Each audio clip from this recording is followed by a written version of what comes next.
সুনামগঞ্জ জেলার বারেকটিলা পাহাড় ও জাদুকাটা নদী প্রকৃতির এক অপূর্ব সৃষ্টি। এই সৃষ্টির মাঝে লুকিয়ে আছে অসংখ্য সংগ্রামের গল্প। তীব্র রোদ আর ক্লান্তিকে সঙ্গী করে এখানকার শিশুরা প্রতিদিন স্কুলে যায় চোখে শিক্ষার স্বপ্ন নিয়ে।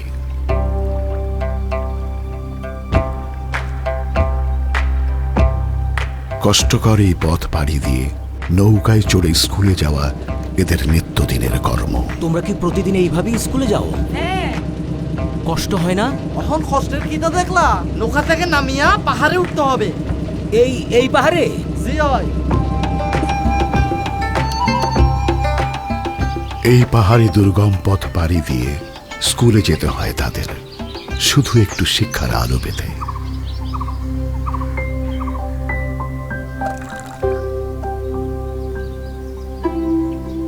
পানির মগটা আমাকে দাও তো।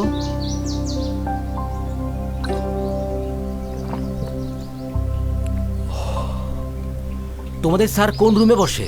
ওই রুমে বসে। স্যার আসসালামু আলাইকুম। ওয়ালাইকুম আসসালাম। স্যার আমার নাম আসিফ, আমি কালের কণ্ঠ পত্রিকার একজন সাংবাদিক। অফিসের একটা অ্যাসাইনমেন্টের কাজে এদিকে এসেছিলাম।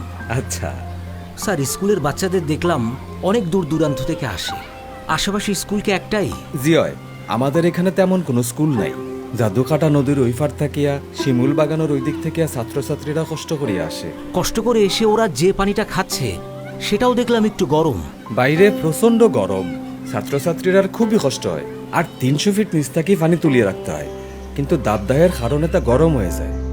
আসিফ সাহেবের মনে হয় শিক্ষার আলো সবার কাছে পৌঁছে দেওয়ার জন্য এই শিক্ষার্থীদের সংগ্রাম এবং লক্ষ্য পূরণের দৃঢ়তা অন্যান্যদের জন্য অনুপ্রেরণা হতে পারে।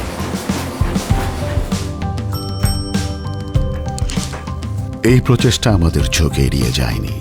আমরা বুঝতে পারি তাদের প্রয়োজনটা। ঠিক তখনই আমরা যোগাযোগ করার চেষ্টা করি কালের কণ্ঠ পত্রিকা অফিসে।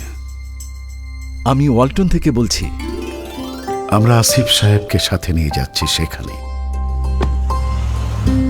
ছোট ছোট শিক্ষার্থীদের স্বপ্ন পূরণের জার্নিটা একটু সহজ করতে চাই। আর তারপরেই আমাদের এই ছুটে চলা।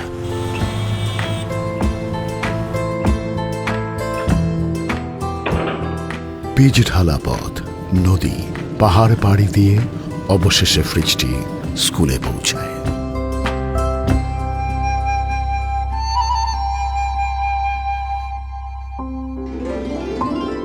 ফ্রিজটি দেখে শিশুরা খুশিতে আত্মহারা।